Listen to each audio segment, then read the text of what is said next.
الحمد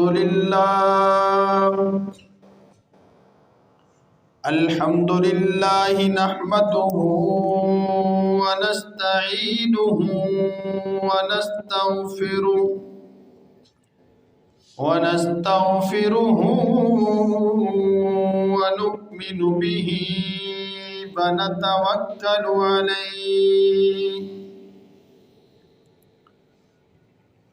ونعوذ بالله من شرور أنفسنا ومن سيئات أعمالنا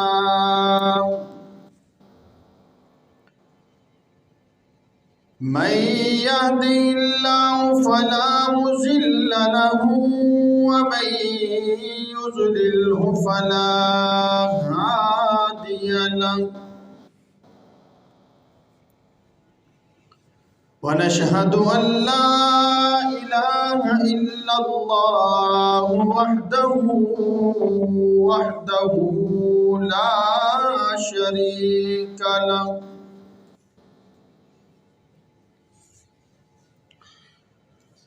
ونشهد أن سيدنا ومولانا محمدا عبده ورسوله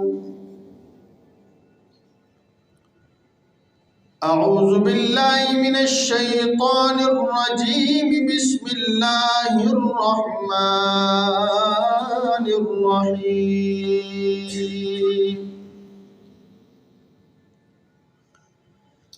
يا أيها الذين آمنوا إذا نودي للصلاة من يوم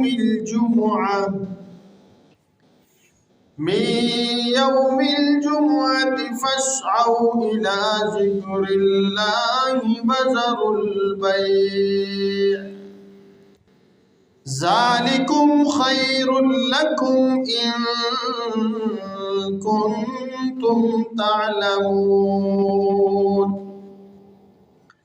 صدق الله العظيم وصدق رسوله النبي الكريم ونحن على ذلك لمن الشاهدين والشاكرين والحمد لله رب العالمين اللهم صل على محمد وعلى آل محمد كما صليت على إبراهيم وعلى آل إبراهيم إنك حميد مجيد اللهم بارك على محمد وعلى آل محمد كما باركت على إبراهيم وعلى آل إبراهيم إنك حميد مجيد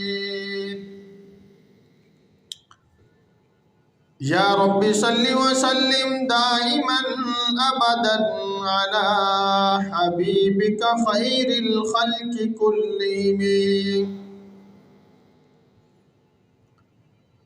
معززین سامعین کرام، میرے بھائیوں اور دوستوں اور بزرگوں اور گھروں میں بیٹھ کر سننے والی میری ماں اور بہنوں، تمام تعریفیں اس اللہ وحدہ لا شریک کے لیے ہیں جو تمام جہانوں کا مالک و مختار ہے۔ درود و سلام امام الانبیاء، تاجدار مدینہ، ساقی کوثر، شافی محشر، امام الانبیاء، خاتم النبیین حضرت محمد الرسول اللہ سب کہہ دو صلی اللہ علیہ وسلم کے لیے ہے۔ دعا ہے اللہ کریم سے کہ آپ حضرات کے سامنے جو قرآن مجید فرقان حمید کے اندر سے ایک آیت کریمہ تلاوت کی ہے، اس کے صحیح مفہوم آپ حضرات کے سامنے بیان کرنے کی توفیق عطا فرمائے۔ مجھے کہنے کے بعد اور آپ حضرات کو سننے کے بعد اللہ کریم ہم سب کو اس پر عمل کی توفیق عطا فرمائے۔ آج کا میرا موضوع ہے جمعے کی فضیلت۔ اسی ضمن میں نے قرآن پاک کی آیت پڑھی، یا ایھا الذین آمنوا اذا نودی للصلاۃ۔ اللہ تبارک و تعالی نے قرآن مجید کی اس آیت کے اندر ایمان والوں کو مخاطب فرمایا ہے اور جمعے کی نماز کی تائید فرمائی ہے۔ فرمایا کہ اے لوگوں جو ایمان لے کر آئے، یا ایھا الذین آمنوا، ایمان والوں کو مخاطب فرمایا ہے۔ یہودیوں کو، عیسائیوں کو، کافروں کو، مشرک کو اللہ نے مخاطب نہیں فرمایا۔ فرمایا اے لوگوں جو ایمان لے کر آئے، یا یوں کہہ لیں کہ وہ لوگ جو ایمان لے کر آئے، اذا نودی للصلاۃ، جب پکارا جائے تمہیں نماز کے لیے، للصلاۃ، یہاں پہ نماز کا ذکر آیا ہے۔ کون سی نماز؟ من یوم الجمعہ، یعنی جمعے والے دن نماز جمعہ کی، جمعے کی نماز کے لیے کیا ہے، تمہیں پکارا جائے تو پھر کیا کرنا ہے؟ فَاسْعَوْا إِلَىٰ ذِكْرِ اللَّهِ۔ فَاسْعَوْا کا معنی ہے دوڑنے کے، بس دوڑو تم اللہ کے ذکر کی طرف، یعنی جمعے کی نماز کے لیے جاؤ۔ آگے فرمایا وَذَرُوا الْبَيْعَ، اور اپنی تجارت کو روک دو، چھوڑ دو۔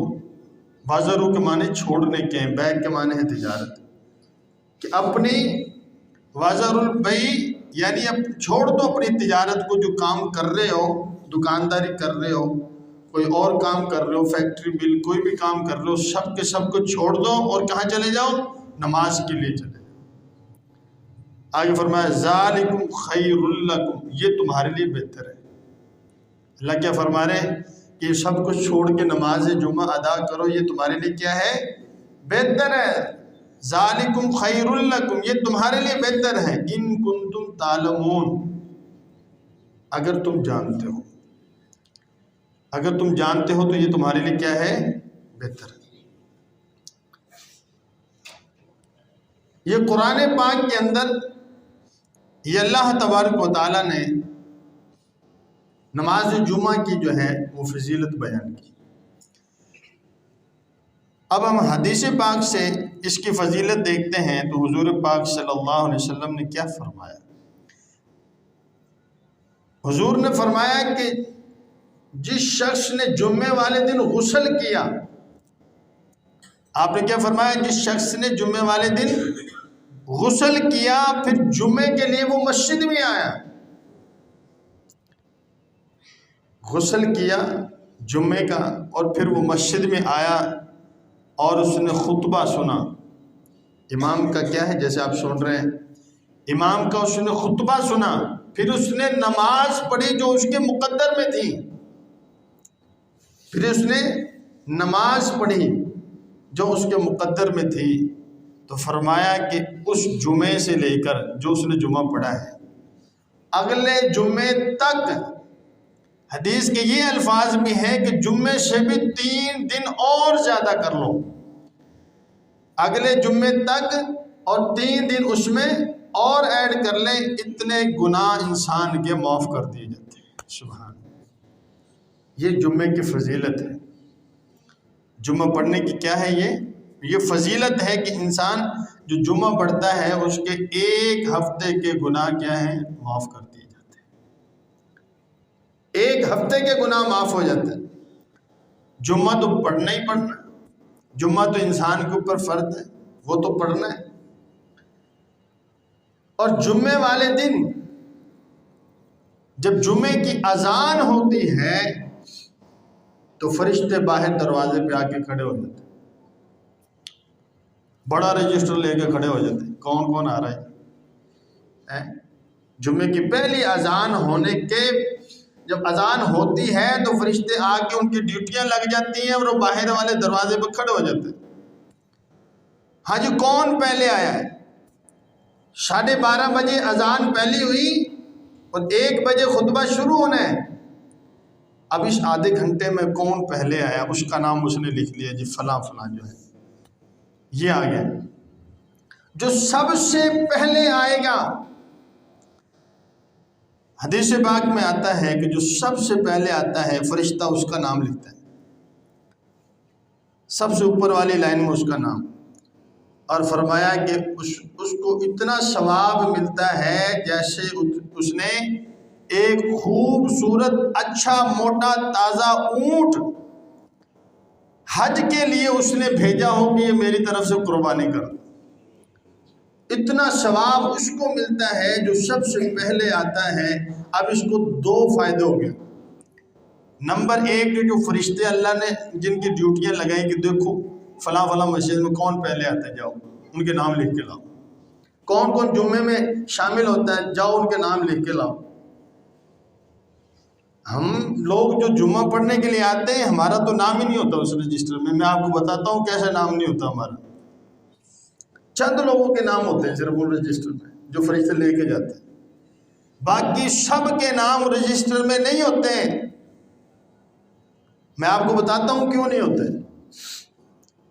جو سب سے پہلے آیا 1 بجے امام نے خطبہ شروع کیا اور خطبہ شروع ہونے سے پہلے جو آ گیا اس کا نام رجسٹر میں درج ہو گیا اور یہ اللہ کے ہاں کارگزاری اس کی لگ گئی. اور دوسرا فائدہ اس کا یہ ہوا کہ 1 اونٹ کا صدقہ کرنے کا، قربانی کرنے کا اس کو ثواب ملا ہے. اور جو دوسرے نمبر پر آتا ہے اس کو اتنا ثواب ملتا ہے جیسے اس نے ایک گائے خریدی اور خرید کر قربانی کر دی. اور قربانی بھی کہاں کی؟ حج کے اندر کی ہے. اب ایک ہے قربانی یہاں اپنے مقام پہ اپنے گھر پہ کرنا، ایک ہے قربانی کہ بندہ حج پہ جا کے وہاں پہ قربانی کرے. اس کا اور اس کا ثواب اکٹھا نہیں ہو سکتا. حج کی قربانی کا زیادہ ثواب ہے. فرمایا کہ جو دوسرے نمبر پر آتا ہے اس کو اتنا ثواب ملتا ہے جتنا کہ اس نے ایک گائے حج کے موقع پر قربان کی، اتنا ثواب اس کو. اور جو پھر اس کے بعد آتا ہے اس کو اتنا ثواب ملتا ہے جیسے ایک دمبا اس نے خریدا اور وہ حج کے موقع پہ لے جا کے کیا کر دیا؟ قربان کی. ایک دمبے کا ثواب. اور جو چوتھے نمبر پر آتا ہے اس کو ثواب ملتا ہے ایک مرغی جتنا، کہ اس نے ایک مرغی اللہ کے راستے میں کیا کر دی؟ قربان کر دی. قربان کیا کرنی؟ صدقہ ہی ہوتا مرغی کا، صدقہ کر دیا. 5ویں نمبر پر جو انسان آتا ہے اس کو اتنا ثواب ملتا ہے جیسے اللہ کے راستے میں اس نے کیا ہے؟ ایک انڈا صدقہ کر دیا. اب یہ 5 درجے ہیں انعامات کے جو جمعے والے دن جمعے کی نماز پڑھنے کے لیے جو لوگ آتے ہیں ان کو یہ ثواب ملتا ہے. اور یہ کب تک ملتا ہے؟ کس کس کو ملتا ہے؟ یہ اس کو ملتا ہے کہ امام جب 1 بجے خطبہ دینے کے لیے بیٹھا اس سے پہلے جو آئیں گے، اس سے پہلے جو آئیں گے یہ ثواب ان کے مقدر میں ہے، یہ نام انہی کے لکھے جائیں گے. حدیث میں آتا ہے کہ فرشتے آتے ہیں، پہلی اذان ہو جاتی ہے، فرشتوں کی ڈیوٹیاں لگ جاتی ہیں، وہ نام لکھتے ہیں کون آ رہا، پہلے کون آیا، پھر کون آیا، بعد میں کون آیا، تیسرے چوتھے 5ویں نمبر پہ کون آتا ہے. جب تک خطبہ شروع نہیں ہوتا اس وقت تک وہ نام لکھتے رہتے ہیں. جیسے ہی خطبہ شروع ہوتا ہے وہ اپنے رجسٹروں کو بند کر کے، وہ بھی آپ کی طرح جیسے آپ بیٹھے ہیں اسی طرح وہ بھی بیٹھ کے خطبہ سننا شروع کر دیتے. پھر کسی کا نام نہیں لکھتے. اب جو آئے وہ غیر حاضر ہے، ہمارے لفظوں میں وہ کیا ہیں؟ وہ غیر حاضر ہیں. ان کی حاضری اللہ کے ہاں نہیں لگی، رجسٹر میں اس کا نام نہیں چڑھا. اور ہم کب آتے ہیں؟ جب دوسرا خطبہ ہو رہا ہوتا ہے یا اذان ہو رہی ہوتی ہے یا جماعت کھڑی ہونے والی ہوتی ہے. 5-10 منٹ پہلے آتے ہیں. تو 5-10 منٹ پہلے ان کا تو نام بالکل بھی نہیں آنا، اور جو خطبہ شروع ہو گیا ان کا نام نہیں آ رہا جو خطبہ شروع ہوتے ہی آ گئے. تو میرے بھائیو دوستو بزرگوں، جب آنا ہی ہے ہم نے، جب جمعہ پڑھنا ہی ہے، پتہ ہے ہمیں کہ آج جمعہ ہے اور جمعے کی نماز ہم نے ادا کرنی ہے، تو پھر امام کے خطبہ شروع ہونے سے، یہ جو خطبہ پہلا خطبہ ہے، اس کو شروع ہونے سے پہلے انسان کو مسجد میں پہنچنا چاہیے، تاکہ فرشتے جو لکھنے کے لیے کھڑے ہیں ہمارا بھی نام وہ لکھ کر اللہ کے ہاں لے کے جائیں۔ ہم سے سب سے بڑی کوتاہی یہ ہوتی ہے کہ ہم سستی کر جاتے ہیں۔ جب مولوی امام صاحب جو ہے خطبہ شروع کرتے ہیں، اس وقت ہم غسل خانوں میں بڑھتے ہیں نہانے کے لیے، اس وقت ہم جو ہے کپڑے چینج کرنے کے لیے چلتے ہیں، اس وقت ہم بستروں سے نکلتے ہیں۔ یہ سستی چھوڑیں گے تب جا کے ہمیں کیا ہے، جمعے کی نماز کا ثواب ملے گا۔ اب جمعہ کن کن کے اوپر فرض ہے؟ حدیث پاک میں آتا ہے، نمبر 1 غلام کے اوپر جمعہ فرض نہیں، واجب نہیں ہے۔ ان 4 لوگوں کے علاوہ سب کے اوپر جمعہ واجب ہے، سب نے جمعہ پڑھنا ہے۔ نمبر 1 غلام، عورت، بچہ اور مریض، بیمار آدمی، یہ 4 ہیں جن کے لیے معافی ہے جمعے کی، ان کے اوپر جمعہ واجب نہیں ہے، ان کے اوپر واجب نہیں ہے، یہ جمعہ نہیں پڑھ سکتے۔ اور ان کے علاوہ جتنے بھی ہیں سب کے اوپر جمعہ واجب ہے اور ان کو پڑھنا ہے، اگر نہیں پڑھیں گے تو وہ گناہ گار ہوں۔ آج ہم معمولی سے اب بیماری کے بھی سٹیپ ہوتے ہیں، کون سی بیماری ہے، ہلکا سا بخار چڑھا، اب جمعہ چھوڑ دیا۔ جمعہ تو 8ویں دن آتا ہے، جمعہ تو دور کی بات، ہم کیا ہے نمازیں چھوڑ دیتے ہیں، جو دن میں 5 نمازیں ہمارے اوپر فرض کی گئی ہیں، اور وہ بھی فرض عین ہیں۔ فرض عین نمازوں کو چھوڑتے ہیں جن کی معافی کوئی نہیں ہے، ساری نمازوں چھوڑ دیتے ہیں، معمولی سے عذر کو جو ہے سب پہ نمازیں چھوڑ دیتے ہیں۔ اللہ ہم سب کو ساری نمازیں پڑھنے کی توفیق عطا فرمائے۔ فرمایا کہ غلام، عورت، بچہ اور مریض، ان کے لیے معافی ہے، باقی ان کے علاوہ جتنے بھی ہیں سب کے اوپر کیا ہے، جمعہ واجب ہے۔ اور جمعے کے لیے آپ صلی اللہ علیہ وسلم نے وعید فرمائی، جمعے کی وعید آپ نے بیان فرمائی کہ جمعہ کتنا اہم ہے۔ فرمایا کہ جمعہ اتنا اہم ہے کہ حضور پاک صلی اللہ علیہ وسلم نے فرمایا کہ میرا دل چاہتا ہے کہ میں اپنی جگہ پہ جمعے کے لیے کسی اور شخص کو کھڑا کروں کہ تم جمعہ پڑھاؤ، اور جو لوگ نماز جمعہ کے لیے اپنے نہیں آتے، گھروں میں بیٹھے ہیں یا دکانداری کر رہے ہیں یا گلی محلوں میں وقت ضائع کر رہے ہیں اور جمعے کی نماز نہیں پڑھ رہے، میرا دل چاہتا ہے کہ میں جا کے ان کی دکانوں کو، ان کے گھروں کو جا کے آگ لگا دوں۔ اللہ، وہ شفیق نبی جو رحمت للعالمین بن کے آئے ہیں، اپنی امت پہ شفقت کرنے والے ہیں، رحم کا معاملہ کرنے والے ہیں، شفقت کے ساتھ پیش آنے والے نبی، جو قیامت کے دن بھی، حشر کے دن بھی ہر کوئی نفسا نفسی کے عالم میں ہوگا، ہر نبی کو اپنی فکر پڑی ہوگی، لیکن اس وقت وہ نبی اللہ کے سامنے گڑ گڑا کر رو رہے ہوں گے، اس امت کے لیے رو رہے ہوں گے کہ اللہ میری امت کی مغفرت فرما۔ اس وقت رونے والے نبی کیا فرما رہے ہیں کہ میرا دل چاہتا ہے کہ میں ان کے گھروں کو جا کے آگ لگا دوں، جلا دوں ان کے گھروں کو، جو اپنے گھروں میں بیٹھ کر جمعے کی نماز کو ضائع کر رہے ہیں۔ اللہ کے نبی اس چیز پہ آمادہ ہو گئے کہ آگ لگانے تک آپ نے فرما دیا کہ میرا دل چاہتا ہے کہ میں ان کے گھروں کو آگ لگا دوں جو جمعے کی نماز چھوڑ کے اپنے گھروں میں لوگ بیٹھے۔ یہ مردوں کے لیے حکم، کیونکہ عورتوں کی تو جمعے کی نماز ہے ہی نہیں، لیکن آج کل کیا ہے، عورتیں بھی جمعہ پڑھ رہی ہیں۔ اللہ حفاظت فرمائے۔ جب جمعہ ہے ہی نہیں، فرمایا کہ 4 کی نہیں ہے، غلام، عورت، بچہ اور مریض، سب ان 4 کی چھوٹ ہے، وہ جمعہ نہیں پڑھیں گے، لیکن عورتیں پھر بھی جا کے جمعہ پڑھ رہی تھی۔ عورت کا جمعہ نہیں لیکن وہ پڑھ رہی ہیں، اور جن کا جمعہ ہے وہ پڑھتے نہیں، جن کے اوپر جمعہ واجب ہے وہ پڑھتے ہی نہیں، وہ گھروں میں بیٹھے ہیں۔ ان کے لیے حضور کی وعیدیں حدیثیں آ رہی ہیں کہ میرا دل چاہتا ہے کہ میں ان کے گھروں کو آگ لگا دوں۔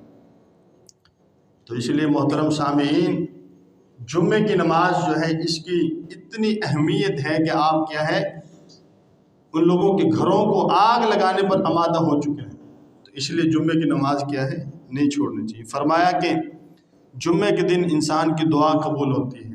ایک گھڑی ایسی ہوتی ہے جمعے والے دن کہ انسان دعا کرے اللہ اس کی دعا کو رد نہیں کرتے۔ تو انسان کو زیادہ سے زیادہ دعا مانگنی چاہیے، اللہ کے سامنے گڑ گڑانا چاہیے۔ اور جمعے کی فضیلت میں یہ بھی ہے کہ جمعے والے دن انسان کو کثرت سے درود پاک پڑھنا چاہیے۔ کثرت سے کیا پڑھنا چاہیے بھائی؟ درود پاک پڑھنا چاہیے۔ حضور کی ذات پر درود پڑھنا چاہیے۔ یہ ہمارے حضور کا حق ہے، ہمارے اوپر، اس امت کے اوپر حق ہے حضور کا کہ آپ کیا کریں، حضور پہ درود السلام پڑھیں، درود شریف پڑھیں۔ آپ دنیا کے کسی بھی کونے میں انسان درود پاک پڑھتا ہے تو فرشتے اس کو ایسے تحفے کے طور پہ ایسے اٹھاتے ہیں اور تحفہ کی طرح لے کر حضور کے سامنے جاتے ہیں، یا رسول اللہ آپ کے فلاں امتی نے فلاں ملک میں رہتا ہے، فلاں صوبے، فلاں ضلع، تحصیل اور سٹی کے اندر فلاں گاؤں دیہات کے گھر فلاں فلاں جگہ پہ بیٹھا ہوا، آپ کے امتی نے یہ درود کا تحفہ یا رسول اللہ کے لیے بھیجا ہے۔ تو ہمارا نام گیا کہ نہیں حضور کے سامنے؟ ہم کو کوئی جانے یا نہ جانے، فرشتے ہمارا تعارف حضور کے سامنے جا کے کریں گے کہ یا رسول اللہ فلاں امتی نے آپ کے لیے یہ درود پاک کا تحفہ بھیجا ہے۔ حضور کے سامنے آپ کا نام جائے گا، اور روزانہ جانا چاہیے، روزانہ آپ کا نام حضور کے سامنے جانا چاہیے۔ آپ درود شریف پڑھیں گے تب بھی حضور کے سامنے آپ کا نام لیا جائے گا۔ اور اب حضور کی ختم نبوت کی حفاظت کا کام کریں گے، آپ فتنہ مرزائیت کے خلاف کام کریں گے، حضور کی ختم نبوت کی حفاظت کا کام کریں گے، تب بھی آپ کا نام کیا ہے حضور پاک صلی اللہ علیہ وسلم کے سامنے لیا جائے گا۔ اس لیے روزانہ درود شریف پڑھیں، کثرت سے درود شریف پڑھیں۔ جمعے کی تو ایک ویسی فضیلت ہے کہ زیادہ پڑھیں، لیکن انسان کو روزانہ پڑھنا چاہیے۔ کم سے کم 200 مرتبہ انسان کو درود پاک روزانہ پڑھنا چاہیے، 100 مرتبہ صبح اور 100 مرتبہ شام کو۔ اور حدیث پاک میں حضور نے فرمایا کہ جو جمعے کی فرضیت کا انکار کرتا ہے وہ کیا ہے، کافر ہو جاتا ہے۔ اب مرزائی قادیانی کیا ہیں، وہ جمعے کو انکار کرتے ہیں، وہ کہتے ہیں جمعہ ہے ہی نہیں، جہاد ہے ہی نہیں، نمازیں پڑھنے کی تمہیں ضرورت ہے نہیں ہے۔ ان چیزوں کا وہ انکار کرتے ہیں، ختم نبوت کا وہ انکار کرتے ہیں، اس لیے وہ کیا ہیں، لوگ کافر ہیں۔ فرمایا کہ حدیث پاک میں آتا ہے جو جمعے کی نماز کی فرضیت کا انکار کرتا ہے وہ کافر ہو جاتا ہے، اور جو اس کو چھوڑتا ہے وہ فاسق ہو جاتا ہے۔ وہ کیا ہے، فاسق ہو جاتا ہے۔ ایک جگہ پہ حضور پاک صلی اللہ علیہ وسلم نے فرمایا کہ مسلسل 3 جمعے چھوڑنے والا کیا ہے، کافر ہو جاتا ہے۔ مسلسل 3 جمعے چھوڑنے والا کافر ہو جاتا ہے۔ ایک جگہ پہ آپ نے فرمایا کہ جمعے کی نماز کو نہ چھوڑو، جمعے کی نماز کو نہ چھوڑو، کہیں ایسا نہ ہو اللہ تمہارے دلوں پہ مہر لگا دے پھر تمہیں جمعہ پڑھنے کی توفیق ہی نہ ملے، اتنی بڑی سزا کہیں تمہیں نہ مل جائے۔ جمعہ نہ چھوڑو، یہ وعدے ہیں میں جو آپ کو سنا رہا ہوں کہ دل پہ مہر لگنے کا خطرہ ہے، کہیں دل پہ مہر نہ لگ جائے۔ اور جب اللہ کی ناراضگی کی مہر اگر دل پہ لگ گئی پھر انسان نہ نمازیں پڑھے گا، نہ قرآن پڑھے گا، نہ ذکر کرے گا، پھر کچھ بھی نہیں کر سکتا۔ یہ مہر سزا کے طور پہ لگتی ہے۔ اور فرمایا کہ اتوار جو ہے یہ عیسائیوں کے لیے مخصوص دن ہے، جیسا ہمارا جمعہ کا، مسلمانوں کے لیے جمعے کا دن مخصوص ہے عبادت کے لیے، عیسائیوں کے لیے مخصوص کیا گیا اتوار کا دن۔ بات کو سمجھنا ہے، یہودیوں کے لیے مخصوص کیا گیا ہفتے کا دن، اور مسلمانوں کے لیے مخصوص کیا گیا جمعے کا دن۔ یہ ہماری خوش قسمتی ہے۔ ایک یہودی کو پتہ چلا اس بات کا کہ جمعے والا دن جو ہے، اس دن اللہ نے دین کو مکمل کر دیا۔ یہ آخری آیت پڑھی گئی تھی، الیوم اکملت لکم دینکم، یہ آخری آیت اسی دن پڑھی گئی ہے، نازل کی گئی، مکمل کر دیا گیا۔ اللہ نے فرمایا کہ دین مکمل کر دیا ہے۔ اس یہودی نے جب یہ بات سنی تو کہنے لگا کاش کہ یہ آیت ہمارے اوپر نازل ہوتی، ہمارے نبی پر نازل ہوتی تو ہم اس کی بڑی قدر کرتے۔ کیوں قدر کرتے ہیں؟ اس سے پوچھا گیا کیوں قدر کرتے؟ اس نے کہا ایک تو یہ کہ دین مکمل ہوا اس دن، دوسرا یہ ہے کہ یہ جمعے کا دن تھا جس دن یہ آیت نازل ہوئی۔ ایک یہ جمعے کا دن ہم اس کی خوشی مناتے، اور دوسری خوشی ہم یہ مناتے کہ یہ کیا ہے، اس دن دین کیا ہے، مکمل ہو۔ تو اس نے کہا مسلمانوں تمہیں تو قدر ہی نہیں ہے اس چیز کی، کاش کہ یہ ہمارے پاس ہوتا، ہم اس کو کیا کرتے، جشن مناتے اس دن، اور سب کچھ چھوڑ کر اللہ کے سامنے اس دن پورا کے پورا دن اللہ کے سامنے عبادت کرتے۔ آج محترم سامعین ہم اپنی مسجدوں کو دیکھ لیں، یہ خطبہ مکمل ہونے کو ہے، مسجد کی حالت دیکھ لیں، کتنے نمازی ہیں جمعے کے اندر کتنے نمازی؟ یہ ہمارے مسلمانوں کا حال ہے۔ ہم جمعے والے دن بھی مسجد کو نہیں بھر سکتے۔ نمازوں میں تو بھرنی کیا ہے ہماری مسجدیں، نمازوں میں چند نمازی ہوتے ہیں، پانچوں نمازوں میں جس مسجد کو بھی دیکھ لو اس کا یہی حال ہوتا ہے، ایک امام ہوتا ہے، 2-4 نمازی پیچھے کھڑے ہوتے ہیں۔ ان مسجدوں کو کس نے بھرنا ہے؟ کچھ سکھ آئیں گے، ہندو آئیں گے، عیسائی یہودی آئیں گے جو پڑھیں گے یہاں پہ آ کے نمازیں، وہ اپنی عبادت یہاں پہ کریں گے؟ نہیں، ہم مسلمانوں نے یہاں پہ عبادت کرنی، ہم نے اس مسجد کو آباد کرنا ہے، ہم نے اس مسجد کو بھرنا ہے۔ تو حضور پاک صلی اللہ علیہ وسلم نے کیا فرمایا ایک حدیث پاک کے اندر؟ آپ نے فرمایا جو رات کے اندھیروں میں مسجدوں میں کثرت سے آتے ہیں ان کو قیامت کے دن کے پورے نور کی خوشخبری سنا۔ یہ انعامات کس کے لیے ہیں؟ یہ انعامات ہم مسلمانوں کے لیے ہیں جو مسجدوں کو آباد کریں گے، یہ انعامات ان کے لیے ہیں۔ قیامت کے دن اللہ تبارک و تعالیٰ فرمائیں گے کہ میرے پڑوسی کہاں ہیں؟ اتنا مجمع کھڑا ہوگا وہاں پہ، پوری خلقت وہاں پہ ہوگی، اور اللہ جب کہہ دے کہ میرے پڑوسی کہاں ہیں تو فرشتے پوچھیں گے اللہ آپ کے پڑوسی کون ہیں؟ اللہ آپ کے پڑوسی کون ہیں؟ تو اللہ تبارک و تعالیٰ فرمائیں گے میرے پڑوسی وہ ہیں جو دنیا میں مسجدوں کو آباد کرتے تھے۔ سبحان اللہ، جو مسجدوں کو آباد کرتے تھے، مسجدوں کے اندر نماز پڑھتے تھے، تہجد پڑھتے تھے مسجد میں، 5 نمازوں کے ساتھ مسجد کو آباد کرتے تھے، دین کے قرآن کے حلقے مسجد میں لگاتے تھے، دین سیکھنے کے حلقے مسجد میں لگتے تھے، مسجد کا خیال کرتے تھے، مسجدوں کی ٹوٹ پھوٹ کا کیا ہے اس کا بھی خیال کرتے تھے۔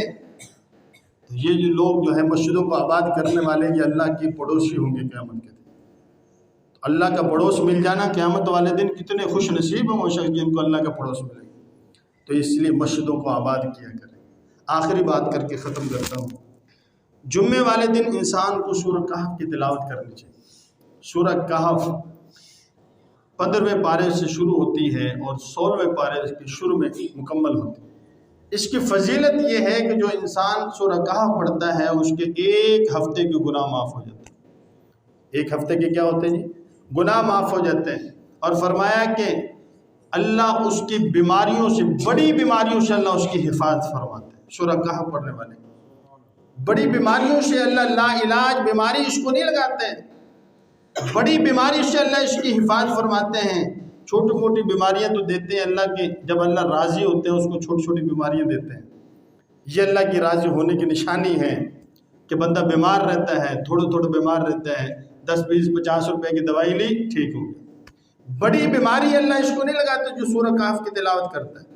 1 ہفتے کے گناہ معاف ہو جاتے ہیں۔ بڑا فائدہ اس کا یہ ہے کہ فتنہ دجال کے فتنے سے اللہ اس بندے کی حفاظت کرتے ہیں جو سورہ کہف پڑھتا ہے۔ تو کوشش کریں گے نا بھی سارے سورہ کہف کی تلاوت کریں گے۔ جمعے والے دن ایک سورہ کہف کی تلاوت کرنی ہے، دوسرا کوشش کیا کریں کہ درود پاک کثرت سے پڑھا کریں۔ درود پاک سے مسائل حل ہوتے ہیں، دیکھیں ہم بڑے بڑے لوگوں کے مسائل درود پاک سے حل ہوتے ہیں۔ وہ درود پاک پڑھتے ہیں، حضور پہ بھیجتے ہیں اور اللہ ان کے مسائل کو حل کرتے ہیں۔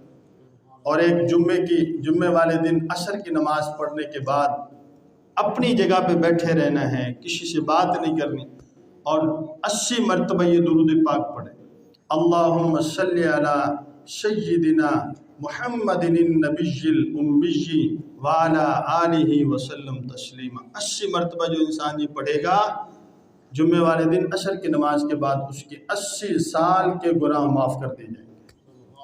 یہ درود پاک کی فضیلت ہے، اور 80 سال کے گناہ بھی معاف کر دیے جائیں گے، اور 80 سال کی عبادت کا ثواب اس کے اعمال نامے میں لکھ دیا جائے گا۔ کہو سبحان اللہ۔ اللہ پاک ہم سب کو عمل کی توفیق عطا فرمائے۔ وآخر دعوانا ان الحمدللہ۔